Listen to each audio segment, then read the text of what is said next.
ॐ स्थापकाय च धर्मस्य सर्वधर्मस्वरूपिणे अवतारवरिष्ठाय रामकृष्णाय ते नमः। ॐ तव कथामृतं तप्तजीवनं कविभिरीडितं कल्मषापहं श्रवणमङ्गलं श्रीमदाततं भुवि गीनन्ति ये भूरिदा जनाः। শ্রী শ্রী রামকৃষ্ণ কথামৃত শ্রীমকথিত। ঠাকুর শ্রী রামকৃষ্ণ দেবের বলা বিভিন্ন গল্প উপমা নিয়ে আমাদের এই ক্লাস। আজকের ক্লাসে আমরা ঠাকুরের বলা একটা গল্প নিয়ে আলোচনা করব।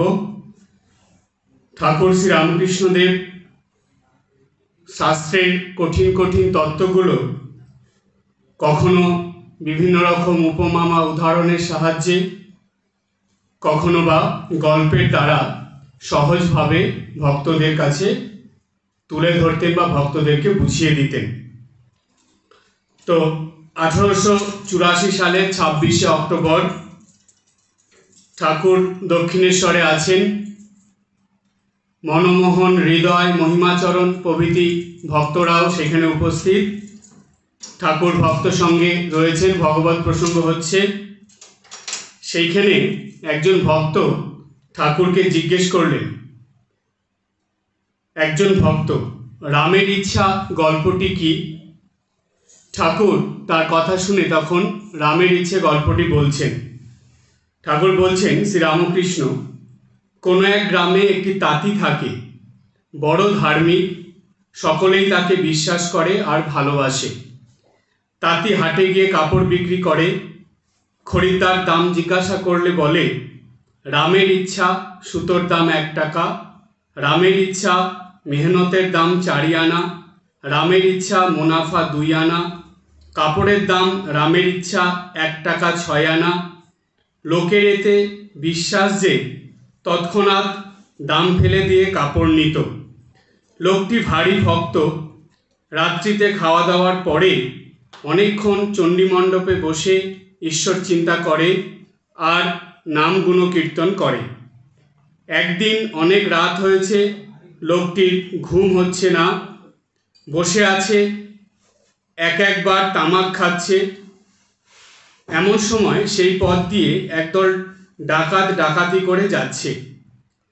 তাদের মুটের অভাব হওয়াতে ওই তাঁতিকে এসে বললে, আয় আমাদের সঙ্গে, এই বলে হাত ধরে টেনে নিয়ে চলল। তারপর একজন গৃহস্থের বাড়ি গিয়ে ডাকাতি করলে, কতকগুলো জিনিস তাঁতির মাথায় দিলে। এমন সময় পুলিশ এসে পড়ল। ডাকাতেরা পালালো, কেবল তাঁতিটি মাথায় মোট ধরা পড়ল। সে রাত্রি তাকে হাজতে রাখা হলো। পরদিন ম্যাজিস্ট্রেট সাহেবের কাছে বিচার। গ্রামের লোক জানতে পেরে সব এসে উপস্থিত। তারা সকলে বললে, হুজুর, এ লোক কখনো ডাকাতি করতে পারে না। সাহেব তখন তাঁতিকে জিজ্ঞাসা করলে, কি গো, তোমার কি হয়েছে বলো? তাঁতি বললে, হুজুর, রামের ইচ্ছা আমি রাত্রিতে ভাত খেলুম, তারপর রামের ইচ্ছা আমি চণ্ডীমণ্ডপে বসে আছি, রামের ইচ্ছা অনেক রাত হলো, আমি রামের ইচ্ছা তার চিন্তা করছিলাম আর তার নামগুণগান করছিলাম। এমন সময়ে রামের ইচ্ছা একদল ডাকাত সেই পথ দিয়ে যাচ্ছিল। রামের ইচ্ছা তারা আমায় ধরে টেনে লয়ে গেল। রামের ইচ্ছা তারা এক গৃহস্থের বাড়ি ডাকাতি করলে। রামের ইচ্ছা আমার মাথায় মোট দিল। এমন সময় রামের ইচ্ছা পুলিশ এসে পড়ল। রামের ইচ্ছা আমি ধরা পড়লুম। তখন রামের ইচ্ছা পুলিশের লোকেরা হাজতে দিল। আজ সকালে রামের ইচ্ছা হুজুরের কাছে এনেছে। অমন ধার্মিক লোক দেখে সাহেব তাঁতিটিকে ছেড়ে দেবার হুকুম দিলেন। তাঁতি রাস্তায় বন্ধুদের বললে, রামের ইচ্ছা আমাকে ছেড়ে দিয়েছে, সংসার। এরপরে এই গল্পটা এতখানি বলে তারপর ঠাকুর বলছেন, সংসার করা, সন্ন্যাস করা সবই রামের ইচ্ছা, তাই তাঁর উপর সব ফেলে দিয়ে সংসারে কাজ করো, তা না হলে আর কি বা করবে। তারপর ঠাকুর আর একটা উপমা দিলেন।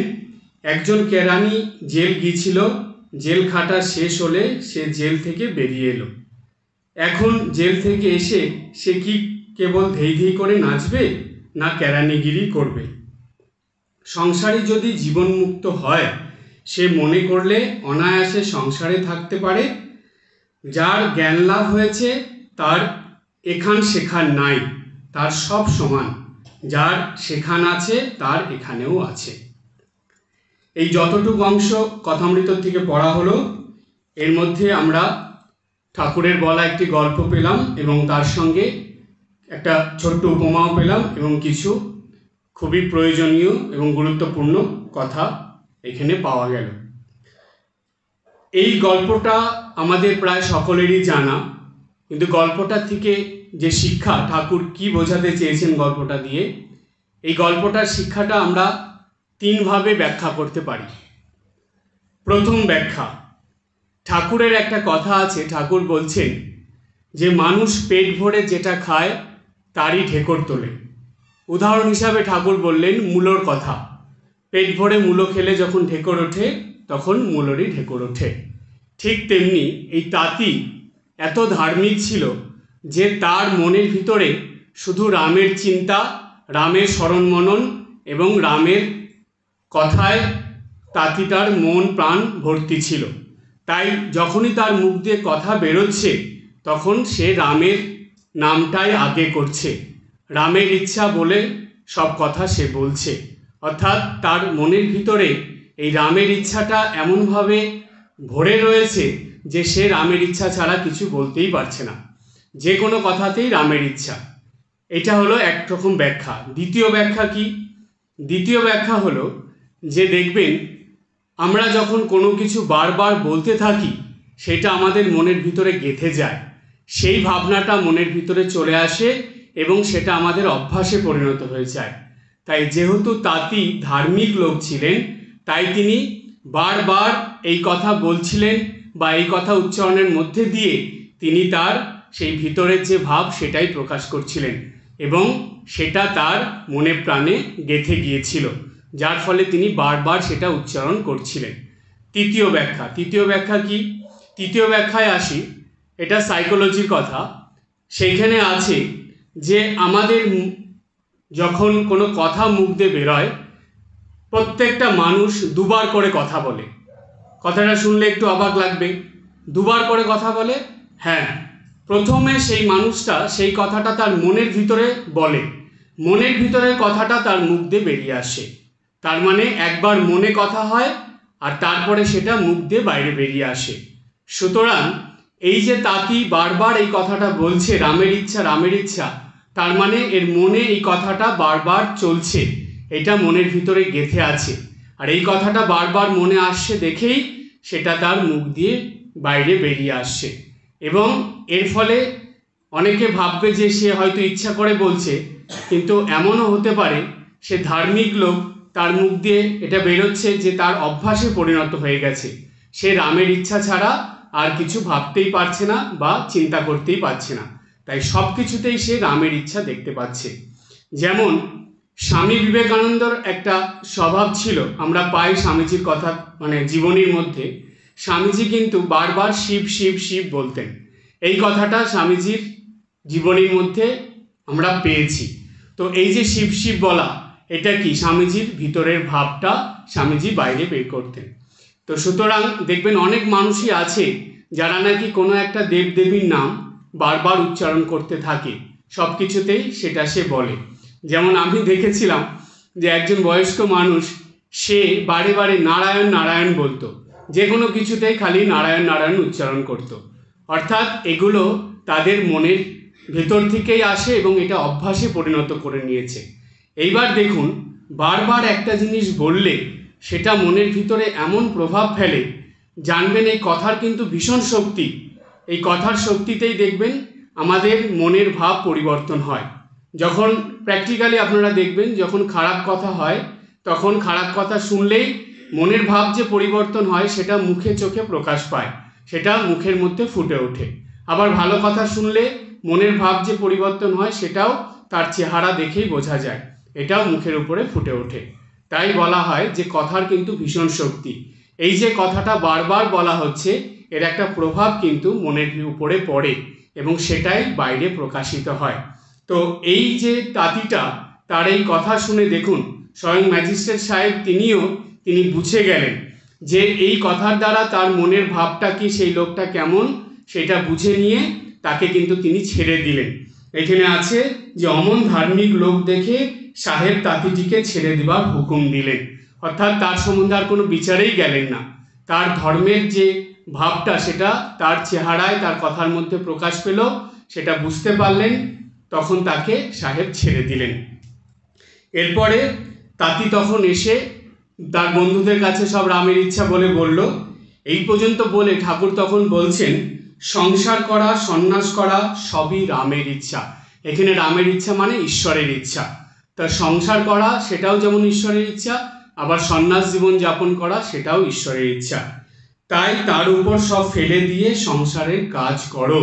তাই ঠাকুর এটা কিন্তু শুধু সেখানকার ভক্তদের জন্য নয়, এটা আমার ঠাকুরের সংঘের সকল ত্যাগী এবং গৃহী সকল ভক্তদের জন্য ঠাকুর একটা নির্দেশ দিলেন যে ঈশ্বরের ইচ্ছার উপর নির্ভর করেই তোমরা নিত্যদিনের জীবনযাপন করো। তারপরে তা না হলে আর কী বা করবে। এই যে ঠাকুর বলছেন যে তার উপর ফেলে দিয়ে সংসারের কাজ করো, তার উপর ফেলে দিয়ে মানে তার উপর নির্ভর করে, তাকে ধরে, তাকে সঙ্গে রেখে তবে সংসার জীবন যাপন করো। গীতাতে আছে দেখবেন কর্মযোগের কথা। যদি ধর্মকে সঙ্গে নিয়ে কর্ম করা হয় তাহলে সেটা কর্মযোগ হয়, আর যদি ধর্মকে বাদ দিয়ে কর্ম করা হয় তাহলে সেটা কর্মভোগ হয়। তাই বলা আছে যে ধর্মকে সঙ্গে নিয়ে কর্ম করার কথা, তাহলে সেটা কর্মযোগ হয়। এই ধর্মকে সঙ্গে নিয়ে কর্ম করা মানে কি, ঈশ্বরের উপর নির্ভর করে, ঈশ্বরে বিশ্বাস করে, ঈশ্বরকে ধরে নিয়ে নিত্যদিনের কর্ম করো। তাই ঠাকুর বললেন তা না হলে আর কী বা করবে। এছাড়া সংসারে থেকে করার কি আছে। সংসারে থেকে সংসারের নিত্যদিনের কর্তব্য কর্ম করতে হবে, তার সঙ্গে ধর্মকে সঙ্গে নিয়ে চলতে হবে। তাই ঈশ্বরের উপর নির্ভর করেই সংসার জীবন যাপন করতে হবে। তারপরে ঠাকুর একটা উপমা দিলেন, একটা উদাহরণ দিলেন। বলছেন একজন কেরানি জেলে গিয়েছিল, তো জেল থেকে যখন ফিরে আসার পর সে কি করবে, আবার তার কাজটা খুঁজবে, কেরানিগিরি করতে চাইবে, যে কাজ সে জানে সেটাই করবে। তো ঠাকুর বললেন সেটা না করে কি ধেই ধেই করে নাচবে।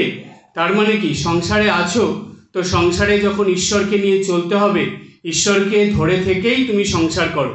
ঈশ্বরকে ধরতে হবে বলে তুমি সংসার ছেড়ে দিয়ে বাইরে চলে যাবে, সংসারে কর্তব্য কর্ম করবে না, সেগুলো নিত্যদিন যা সংসারের যা কাজ সেগুলো করবে না, তা হবে না। ওই ঈশ্বরকে ধরে থেকেই তোমার সংসারের কাজ করতে হবে। তারপরে ঠাকুর বলছেন যে সংসারে যদি জীবন মুক্ত হয়, সে মনে করলে অনায়াসে সংসারে থাকতে পারে। এটা একটা খুব বড় এবং গুরুত্বপূর্ণ কথা, যে সংসারে যদি জীবন মুক্ত হয়, জীবন মুক্ত হয় মানে জীবনের আসক্তি, জীবনের যে বাধা, সেগুলো কোথায় থাকে, সংসারের মধ্যেই থাকে। যারা ঈশ্বরকে ছেড়ে সংসার করে তারা সংসারে বদ্ধ হয়ে থাকে, আর যারা ঈশ্বরকে ধরে সংসার করে তারা ধীরে ধীরে সংসারের মধ্যে থেকেও সংসারের থেকে মুক্ত হয়ে যায়। কেমন জানেন, ঠাকুর উদাহরণ হিসাবে বলছে নৌকার কথা। দেখবে নৌকা যখন জলে চলে তখন নৌকাটা জলের উপরে ভেসে থাকে, কিন্তু জানেন নৌকার মধ্যে অল্প জল থাকে, না হলে সেই নৌকাটা ঠিকভাবে চলতে পারবে না। ওই যে অল্প জল থাকে আর নৌকাটা সম্পূর্ণটাই জলের উপরে ভাসতে থাকে। তার মানে সংসারে যদি আপনারা ঈশ্বরকে ধরে থাকেন তাহলে আপনারা সংসারে ভাসতে থাকবেন। অল্প যেটুক সংসারের মধ্যে আপনারা যুক্ত থাকবেন সেটা নিত্যদিনের কর্তব্য কর্ম করার জন্য যুক্ত থাকবেন, কিন্তু আপনার ভিতরে সংসার থাকবে না। যতটুক থাকবে সেটা কর্তব্য কর্ম করার জন্য। তাই ঈশ্বরকে ধরে চললে ওই জলের মধ্যে নৌকার মতন ভেসে থাকার মতন, মানে সংসারেও আপনারা ঈশ্বরকে ধরে সংসারে ভেসে থাকবেন, যে কোনো সময় সংসার থেকে মুক্ত হয়ে যাবেন। তারপরে ঠাকুর বলছেন যার জ্ঞান লাভ হয়েছে তার এখান সেখান নাই। জ্ঞান লাভ হয়েছে এখান সেখান নাই মানে যে ঠিক ঠিক ঈশ্বরকে ধরেছে, যার মধ্যে সত্য অসত্যর জ্ঞান হয়েছে, যে বিচার করে কোনটা ঠিক কোনটা ভুল, কোনটা নিত্য কোনটা অনিত্য এগুলো বুঝতে পেরেছে, তার কাছে আর সংসার ছাড়া দুটো জায়গায় সমান, কেননা তার পূর্ণ জ্ঞান লাভ হয়েছে। যারা সংসার ছেড়ে চলছে তারা তো সেই ঈশ্বরকে লাভ করার জন্যই চলছে, আর যারা সংসারে থেকে ঈশ্বরের আরাধনা করছে তারা তো সেই ঈশ্বরকে লাভ করার জন্যই নিত্যদিনের সাধনা আরাধনা করছে। তাহলে তো এই জ্ঞান যদি হয়ে যায় তাহলে তো সে সংসারেই থাকতে পারে। ঠাকুর উদাহরণ হিসাবে কার কথা বলেছিলেন? জনক রাজার কথা বলেছিলেন, যে জনক রাজা এরকম জ্ঞান লাভ করে কিন্তু সংসারেই ছিলেন, তখন তার কাছে সংসার আর সংসার ছাড়া যে জায়গা দুটোই সমান। তো তখন তার কাছে আর এখান সেখান নাই, দুটো জায়গায় সমান, তার সব সমান, এটা ঠাকুর বলে দিলেন। তারপরে শেষে বললেন, যার সেখানে আছে তার এখানেও আছে। সেখানে আছে মানে ঈশ্বরের কাছে, ভগবানের কাছে যে মন ফেলে রেখেছে, যে নিজেকে মানে সমর্পণ করে দিয়েছে, যে নিজেকে অর্পণ করে নিজেকে ঈশ্বরের সঙ্গে যুক্ত রেখে যে জীবনযাপন করছে, তার সেখানে আছে মানে তার মনটা তো ঈশ্বরের কাছেই আছে, তার এখানেও আছে। তার মানে সে এখানে ঈশ্বর তো জগৎ ছাড়া নয়, সংসার ছাড়া নয়। ঈশ্বর যদি আমাদের সংসারের বাইরে থাকে তাহলে সংসারের মধ্যে থাকবে না, তারই তো সংসার। এই জগৎ সংসার তার সংসার, তারই ক্ষুদ্র রূপ হলো আপনাদের নিত্যদিনের যে সংসার। তো সেইখানে কি ঈশ্বর ছাড়া? সেটা নিশ্চয়ই ঈশ্বর ছাড়া নয়, ঈশ্বর তো সেখানেও আছেন। তাই ঈশ্বরকে ধরে সংসার করলে তো ঈশ্বর যেমন এই ছোট্ট ক্ষুদ্র সংসারে আছে এবং সংসারের বাইরেও তিনি আছেন। তাই ঈশ্বর সেখানে আছে, সংসারের বাইরে অর্থাৎ বৃহৎ সংসারে আছে, আর এখানে আছে মানে ক্ষুদ্র সংসারেও আছে। তাই তার সেখানেও আছে আর এখানেও আছে। ঠাকুর দেখুন এই গল্পর দ্বারা, ছোট্ট উপমা উদাহরণের দ্বারা কত কঠিন জিনিস সহজ করে বুঝিয়ে দিলেন। সংসারী মানুষদের বা যারা নিত্যদিন সংসারে জীবনযাপন করে তাদেরকে কত বড় শিক্ষা দিলেন, যে সব সময় মনে এই ভাবটা রাখতে হবে যে ভগবানের ইচ্ছাতে, ঈশ্বরের ইচ্ছাতেই সব কিছু হচ্ছে। মা বলেছিলেন যে তার ইচ্ছা ছাড়া গাছের একটা পাতাও নড়ে না। তো এই মায়ের কথার এই বিশ্বাসটা যদি আমাদের মধ্যে থাকে তাহলে দেখবেন দৈনন্দিন জীবনে অনেক দুঃখ, কষ্ট, যন্ত্রণা, অশান্তি আমাদের মন থেকে সরে যায়। তখন আর এগুলো মনের ভিতরে কোনো প্রতিক্রিয়া করতে পারে না। ঈশ্বরের ইচ্ছায় সব হচ্ছে বা ঈশ্বরের ইচ্ছায় আমরা দৈনন্দিন জীবনযাপন করছি, এইটা বোঝার জন্যই দৈনন্দিন সাধন ভজনের দরকার। এটা বোঝার জন্যই গুরুবাক্য পালন করা দরকার। এটা বোঝার জন্যই নিত্যদিন পূজা পাঠ, এইসব জপ ধ্যান এগুলো করা দরকার। তা না হলে ঈশ্বরের ইচ্ছায় যে সব হচ্ছে এটা বোঝা যায় না। তখন এটা বোঝা না গেলে কি হয়? নিজের ভিতরে অহংকারের প্রকাশ পায়। আমি আমার, আমি আমার, আমি করছি, আমার সব, এই জিনিসটা প্রকাশ পায়। তাই সেটা যাতে না হয়, পরম ভক্ত হলে কেমন ইচ্ছা প্রকাশ পায়? যে না, সব ঈশ্বরের ইচ্ছাই হচ্ছে, তিনি করাচ্ছেন, আমি কে? তিনি আমাকে দিয়ে করাচ্ছেন, তাই করছি। এই প্রসঙ্গে আমরা গীতার কথা একটু স্মরণ করতে পারি। যখন অর্জুন যুদ্ধ করতে চাইছেন না, বারবার না করছেন, ভগবান বারবার বুঝাচ্ছেন, কিন্তু তবুও যখন অর্জুন সেটা ঠিকভাবে বুঝছেন না বা বুঝতে চাইছেন না, তখন ভগবান বললেন যে তুমি তো উপলক্ষ মাত্র, তুমি কি করবে? আমি তো সব করে রেখেছি, তোমাকে দিয়ে করাচ্ছি, তাই তুমি উপলক্ষ হয়ে সেই কাজটা করো। সুতরাং আমাদের জীবন কিন্তু ওই রকমই, ভগবান আমাদেরকে উপলক্ষ করে তার কাজ করিয়ে নিচ্ছেন। নিত্যদিন এইভাবেই আমাদের জীবন চলে। মাঝখানে মানে যারা এই অহংকার, আমি আমার এই ভাব নিয়ে আসে, তারাই দেখবেন জীবনে বেশি দুঃখ, কষ্ট, যন্ত্রণা, আঘাত পায়। আর যারা তার ঈশ্বরের উপর ইচ্ছাটা ছেড়ে দিয়ে জীবনযাপন করে তাদের জীবনে কিন্তু সুখ, শান্তি, আনন্দ অনেক বেশি থাকে।